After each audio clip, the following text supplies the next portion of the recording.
Hi! നമുക്കിന്ന് കടയിൽ നിന്ന് മേടിക്കുന്ന അതേ ടേസ്റ്റിൽ നല്ല മൊരിഞ്ഞ ഉള്ളിവട വീട്ടിൽ തന്നെ ഒന്ന് ഉണ്ടാക്കി നോക്കിയാലോ?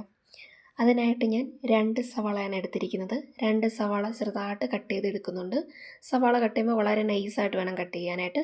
പിന്നെ അതിലേക്ക് ഒരു പച്ചമുളക്, കുറച്ച് കറിവേപ്പില, കുറച്ച് ഇഞ്ചി ചെറുതായിട്ട് കട്ട് ചെയ്തെടുക്കുന്നുണ്ട്. അതും കൂടെ ഞാൻ ഇതിലേക്ക് ഇട്ട് കൊടുക്കുന്നുണ്ട്. പിന്നെ ഒരല്പം ഉപ്പും കൂടെ ചേർത്ത് കൊടുക്കുന്നുണ്ട്. എന്നിട്ട് കൈ കൊണ്ട് തന്നെ നന്നായിട്ടൊന്ന് മിക്സ് ചെയ്തെടുക്കുന്നുണ്ട്. ഇത് നമ്മൾ മിക്സ് ചെയ്യുന്ന സമയത്ത് ഒട്ടും ഇതിന് വെള്ളം ചേർക്കരുത് കേട്ടോ. കാരണം ഉള്ളിക്കകത്ത് അത്യാവശ്യം വെള്ളത്തിൻ്റെ അംശം ഉള്ളതുകൊണ്ട് ഇതിനകത്തുനിന്ന് വെള്ളം ഇറങ്ങും. അതുകൊണ്ട് വെള്ളം ചേർക്കാതെ വേണം മിക്സ് ചെയ്തെടുക്കാൻ. ഒരു അരമണിക്കൂർ നിന്ന് റെസ്റ്റ് ചെയ്യാനായിട്ട് വെക്കുമ്പോൾ ആ ഈർപ്പമൊക്കെ ഒന്ന് ഇറങ്ങി വരും. എന്നിട്ട് അതിലേക്ക് ഞാനൊരു 1/2 കപ്പ് മൈദാമാവ് ഇട്ട് കൊടുക്കുന്നുണ്ട്. പിന്നെ 1 ടീസ്പൂൺ അരിപ്പൊടി ഇട്ട് കൊടുക്കുന്നുണ്ട്. അരിപ്പൊടി നമുക്ക് വേണമെങ്കിൽ ഇട്ടാൽ മതി. ഒന്ന് മൊരിഞ്ഞ് കിട്ടാൻ വേണ്ടിയിട്ട് ഞാൻ ഇട്ടെന്നേ ഉള്ളൂ.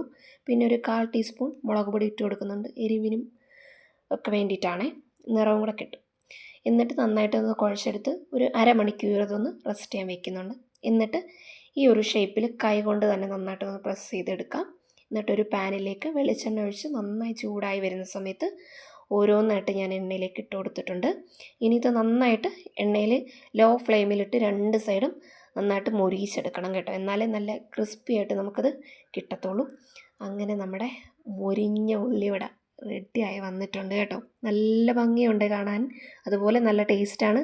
നല്ല മൊരിഞ്ഞ് കിട്ടിയിട്ടുണ്ടേ. അപ്പോൾ വീഡിയോ ഇഷ്ടപ്പെട്ടാൽ ലൈക്ക് ചെയ്യുക, സപ്പോർട്ട് ചെയ്യുക. അടുത്ത വീഡിയോ ആയിട്ട് വീണ്ടും കാണാം. ബൈ.